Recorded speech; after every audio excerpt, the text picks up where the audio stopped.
Hello bull trackers. तो आप सबने अब तक ये न्यूज़ पढ़ ली होगी कि हिंडनबर्ग ने एक नई रिपोर्ट पब्लिश की है।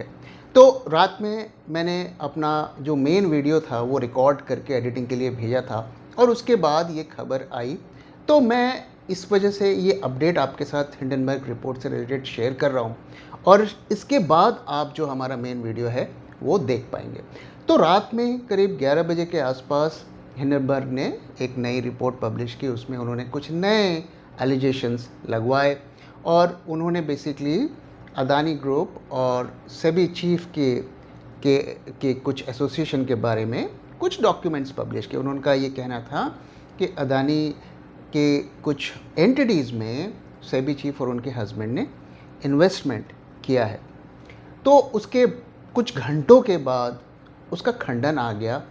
तो सेबी चीफ ने इस बात का खंडन किया है कि उनके इस तरीके के रिलेशंस फ़िलहाल नहीं हैं और उनकी जो भी फाइनेंशियल ट्रांजैक्शंस हैं इट्स एन ओपन बुक और वो उन्होंने शेयर किया हुआ है और अगर उससे रिलेटेड कोई और भी जानकारी पब्लिक को चाहिए तो वो शेयर करेंगे, ऐसा न्यूज़ के पढ़ के हमें पता चला। तो अब इसका क्या इम्पैक्ट होगा मार्केट पर, इसमें हम ज़्यादा इंटरेस्टेड हैं। देखिए, पहली बात तो ये कि उन्होंने इसका खंडन किया है और उन्होंने कहा है कि हम इसके बारे में डिटेल्ड स्टेटमेंट जारी करेंगे। तो उनका सेबी का हम रिस्पांस का वेट करते हैं और अदानी ग्रुप का भी ऑब्वियसली रिस्पांस आएगा, शायद उसका वेट करते हैं और उसके बाद हम इसके बारे में डिटेल में बात कर सकते हैं। अब इसका जो दूसरा एस्पेक्ट है कि इसका मार्केट पर क्या इम्पैक्ट पड़ेगा। तो देखिए, अब चूंकि उन्होंने खंडन कर दिया है तो मुझे नहीं लगता कि इस खबर के लिए कोई बड़ा मार्केट में उठापटक होगी। हाँ, छोटा बहुत एक रिएक्शन तो देखिए इट्स पॉसिबल, लेकिन जो मेन रीज़न है जिसकी वजह से मार्केट में बड़ी मूवमेंट हो सकती है वो हम आगे वीडियो में डिस्कस करेंगे। अब यहाँ पर एक जो ख़ास बात क्या है कि क्या सरकार को इसके बारे में पता था, क्योंकि अचानक से उन्होंने पार्लियामेंट को बंद कर दिया टाइम से पहले, तो क्या वो इसको लेकर उनको कोई एक बड़ी चिंता थी, तो इसके बारे में एक क्वेश्चन है। और पार्लियामेंट रहता तो अच्छा रहता क्योंकि उस पर फिर डिस्कशंस होती और हमें और अपडेट्स मिलते। लेकिन होपफुली इस मुद्दे पर सेबी की तरफ से भी डिटेल स्टेटमेंट आएगा जैसा उन्होंने कहा है, तो थोड़ा हम वेट करते हैं। फिलहाल इस मुद्दे का कोई बड़ा इम्पैक्ट मार्केट में होता हुआ मुझे इमीडिएट शॉर्ट टर्म पे तो नहीं दिख रहा है। हाँ, अगर ये एक किसी बड़े एक इशू में तब्दील हो जाए आरोप प्रत्यारोप के द्वारा, तो वो एक पॉसिबिलिटी है। तो थोड़ा वेट करते हैं और देखते हैं कि कैसे ये चलता है आगे इशू, और जैसे जैसे ये अपडेट आएगा हम आपके साथ शेयर करेंगे। लेकिन फ़िलहाल हमारा व्यू अभी तक ये है कि हमें सेबी के डिटेल्ड स्टेटमेंट का वेट करना चाहिए, फिर कोई डिसीजन लेना चाहिए। तो चलिए अब मेन वीडियो की तरफ बढ़ते हैं। अब मेन वीडियो को देखिए। हेलो बुल ट्रैकर्स दोस्तों, पिछले दिनों मार्केट में काफ़ी उतार चढ़ाव हमें देखने को मिला और इसकी 3 मेन रीजंस थे और कोइंसिडेंटली इन तीनों प्रॉब्लम्स का सामना मार्केट को एक साथ करना पड़ा। तो वो कौन कौन से 3 कारण थे? तो पहला था कि फियर ऑफ रिसेशन। दोस्तों, यूएसए में जब जॉब्स का डेटा आया तो वहाँ पर उसमें काफ़ी गिरावट देखने को मिली, एक्सपेक्टेशन से काफ़ी कम आया और इसकी वजह से ऐसा लगा कि अब रिसेशन आना एकदम रियल पॉसिबिलिटी है। तो इसकी वजह से मार्केट्स को टेंशन आ गई। दूसरा, जियोपॉलिटिकल सिचुएशंस। तो दोस्तों, हमने देखा किस तरीके से ऐसा माहौल बना था कि 24 घंटे के अंदर ईरान इजराइल पे अटैक कर देगा, तो वो एक बड़ा फैक्टर था।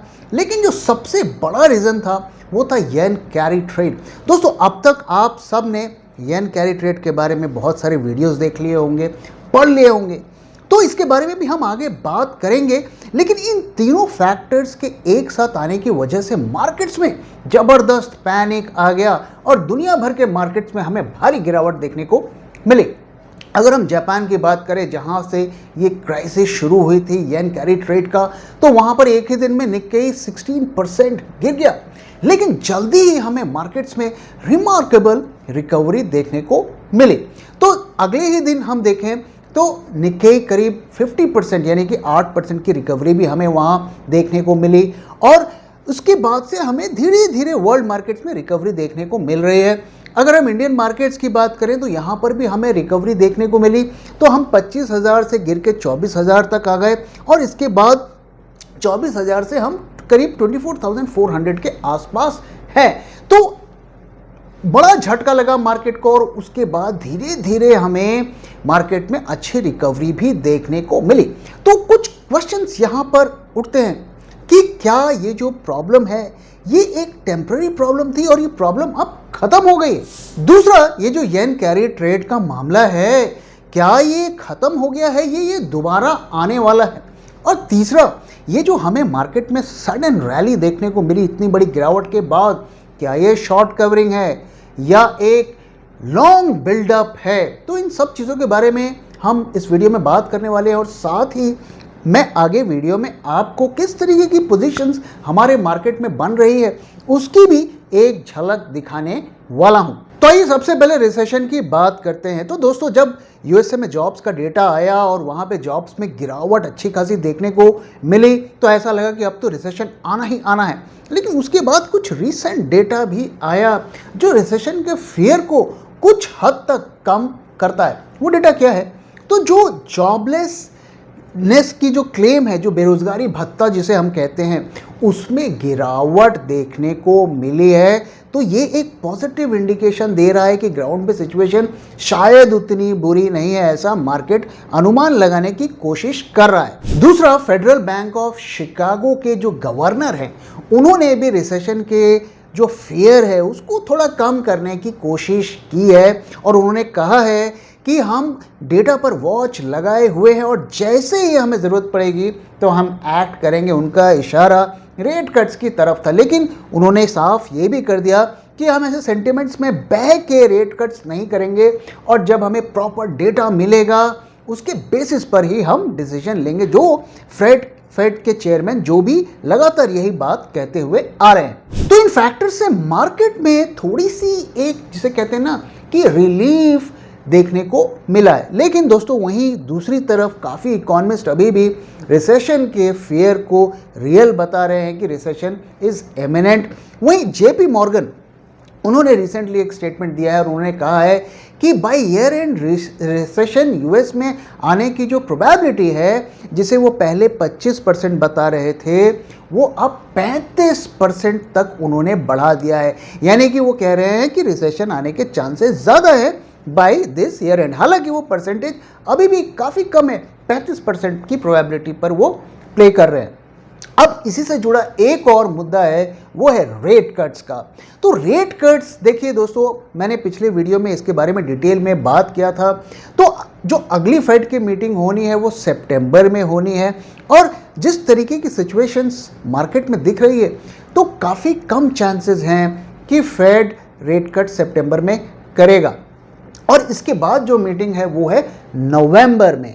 तो काफ़ी हाईली लाइकली ऐसा है कि कोई जल्दीबाजी में रेट कट्स होने वाले नहीं है, क्योंकि जैसा कि मैंने पिछले वीडियो में बताया, जो गलती उन्होंने रिचर्ड निक्सन के टाइम पर की थी वो उसे नहीं दोहराएंगे, ऐसा लगता है। दूसरा एक और फैक्टर है डोनाल्ड ट्रंप। डोनाल्ड ट्रंप ने स्ट्रिक्टली कहा है कि फेड को रेट कम नहीं करना चाहिए ईयर एंड तक, और ऐसा वो इसलिए कह रहे हैं कि अगर रेट कट किया तो इसका फ़ायदा उनके अपोनेंट डेमोक्रेट्स को मिल जाएगा, इसलिए वो जोर शोर से काफ़ी स्टेटमेंट्स दे रहे हैं कि फेड को रेट कट नहीं करना। एक तरीके की प्रेशर की टैक्टिक्स क्रिएट करने की कोशिश कर रहे हैं। दूसरी तरफ वो ये भी कह रहे हैं कि अगर मैं पावर में आया तो मैं फेड के पावर को ख़त्म कर दूंगा और मैं डिसाइड करूंगा कि कब रेट कट करना है या नहीं करना है। तो वो यूएसए के पाव हैं, और हम जानते हैं कि पाव लोगों को सब कुछ पता होता है। उनको लगता है कि दुनिया में और कोई काबिल इंसान नहीं है, जो पता है उन्हें पता है। तो वो भी उसी तरीके का स्टेटमेंट, एक तरीके से वो कह रहे हैं कि भैया ये फेड मेट की कोई ज़रूरत नहीं है, मैं डिसाइड करूंगा, मुझे पता है कि कब रेट बढ़ाने हैं और कब रेट को कम करने। दुनिया भर के पॉलिटिशियंस चाहते हैं कि रेट कट्स कम हो, क्योंकि उससे कॉरपोरेट को फ़ायदा होता है। लेकिन एक इकोनॉमिस्ट ही समझ पाएगा कि लॉन्ग टर्म में इकोनॉमी के लिए क्या फ़ायदेमंद है और क्या घातक है। तो रिसेशन को लेकर जो कंक्लूजन हम ये कर सकते हैं कि रिसेशन इस वक्त मार्केट के लिए इमीडिएट थ्रेट नहीं है। अगर हम नियर टर्म की बात करें तो वो थ्रेट एक तरीके से अप जाता हुआ दिख रहा है, लेकिन जो ईयर एंड तक रिसेशन आने की अभी भी स्ट्रॉन्ग पॉसिबिलिटी है। तो अभी तो ये खतरा रिसेशन का एक तरीके से हम कह सकते हैं कि टल गया, लेकिन अगले आने वाले 2-3 महीने में एक बार फिर वो सर उठा सकता है। दूसरा, अगर हम बात करें रेट कट्स की, तो रेट कट्स का फायदा क्या मार्केट को होगा? देखिए दोस्तों, रेट कट्स जो है मार्केट में ऑलरेडी प्राइस्ड इन है। दुनिया भर के मार्केट्स में ये प्राइस्ड इन है कि भैया अब तो रेट्स कट होने ही होने, it's just a matter of time. लेकिन अगर आप डेटा देखें पास का, जो कि मैंने पिछले वीडियो में शेयर किया था कि कोई गारंटी नहीं है कि रेट कट्स होंगे तो मार्केट में स्ट्रॉन्ग रैली होगी। हाँ, छोटी मोटी रैली, एक रिएक्शन पॉजिटिव उसका हो सकता है, लेकिन ओवरऑल मार्केट में इसका कोई बड़ा इफेक्ट नहीं पड़ेगा। क्यों नहीं पड़ेगा? क्योंकि ये ऑलरेडी प्राइस्ड इन है और मार्केट ऑलरेडी जो काफ़ी हाई वैल्यूएशंस पर ट्रेड हो रहा है, तो काफ़ी मुश्किल है इसका एक बड़ा लॉन्ग टर्म इंपैक्ट होना। अब आइए बात करते हैं जापानीज येन कैरी ट्रेड की, जिसके बारे में दुनिया भर में चर्चा हो रही है। क्या इसका खतरा टल गया है? तो दोस्तों, जैसा कि आप जानते हैं, जो लोग नहीं जानते उनके लिए मैं बता दूं कि येन कैरी ट्रेड क्या होता है कि जापान में नेगेटिव इंटरेस्ट रेट है या इंटरेस्ट रेट काफ़ी कम है। कुछ केस में आपको लोन लेने के लिए भी पैसे मिलते हैं, और अगर पैसे देने भी पड़ते हैं तो बहुत मामूली रकम आपको एज एन इंटरेस्ट चुकानी पड़ती है, तो सस्ते में पैसा मिल जाता है। तो ट्रेडर इन्वेस्टर्स वहाँ से बड़ा पैसा उठाते हैं और दुनिया भर के मार्केट में लगाते हैं, और जिसकी वजह से वहाँ के मार्केट्स में तेज़ी आती है और एक तरीके की आर्बिट्रेज अपॉर्चुनिटी का फ़ायदा उठा के वो काफ़ी सारा पैसा कमाते हैं। अब ये धंधा काफ़ी टाइम से चल रहा था और अचानक से बैंक ऑफ जापान ने रेट्स को बढ़ा दिया, और जब रेट्स बढ़ाया तो उन्हें घाटा दिखने लगा, उनके मार्जिन कॉल्स आने लगे, और उन मार्जिन कॉल्स को कवर करने के लिए उन्होंने दबा के सेलिंग की, जिसकी वजह से मार्केट्स में जबरदस्त उठापटक होने लगी। तो जब इस तरीके की उठापटक देखने को मिली तो वहाँ के जो गवर्नर है, डेप्यूटी गवर्नर है शिंची उनिदो, उन्होंने कहा कि अब हम इस तरीके से एब्रप्टली रेट हाइक्स नहीं करेंगे जब मार्केट में इंस्टेबिलिटी हो। उन्होंने ये नहीं कहा कि अब हम फर्दर रेट हाइक्स नहीं करेंगे, उनको अभी भी रेट हाइक्स करना है, लेकिन वो ऐसे इस तरीके के माहौल में नहीं करेंगे, ऐसा स्टेटमेंट उन्होंने दिया है, जिसकी वजह से मार्केट्स को और थोड़ा रिलीफ मिला है। उन्होंने ये क्लियर कट कहा है कि जापान को रेट्स बढ़ाने पड़ेंगे, नहीं तो वो जो कर्व के पीछे रह जाएगा, तो वो उन्हें एक जो पर्टिकुलर पेस पे रेट हाइक्स को करते जाना है।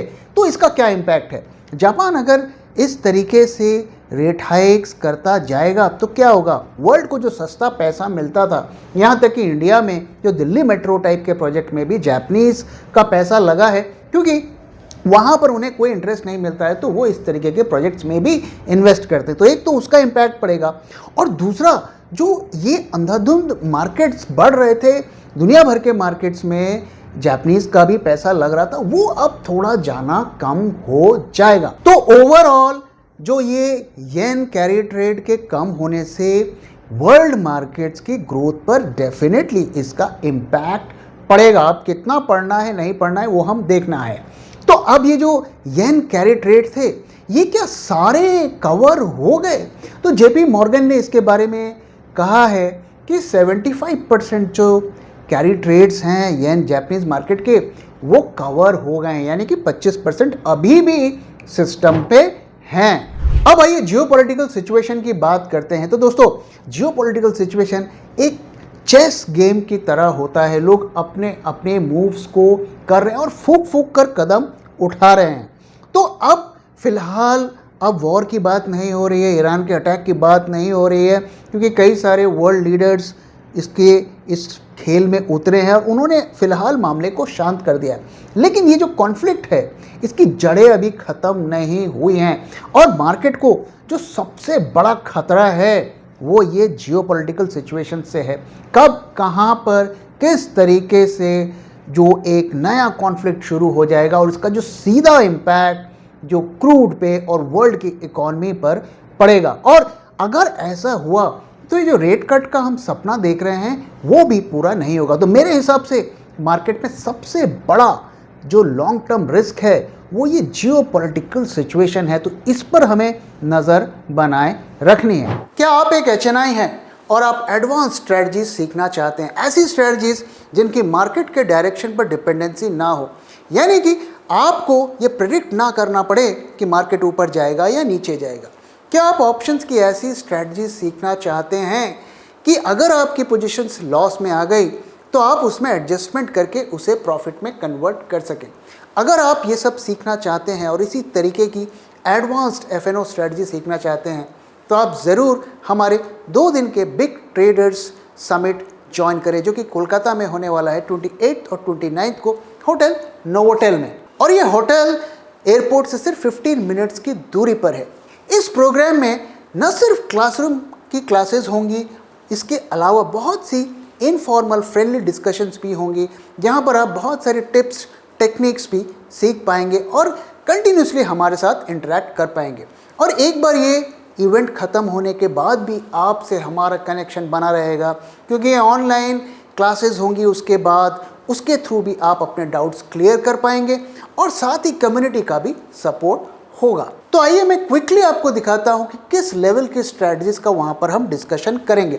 तो यहां पर मैं आपको एक स्ट्रैटेजी दिखा रहा हूं और यहां पर आप देखिए, यहां पर स्ट्रैटेजी की पोजीशन बनती है और उसके बाद लॉस हमें यहां पे दिखता है और लॉस के बाद इसमें पोजीशंस में चेंज किया जाता है।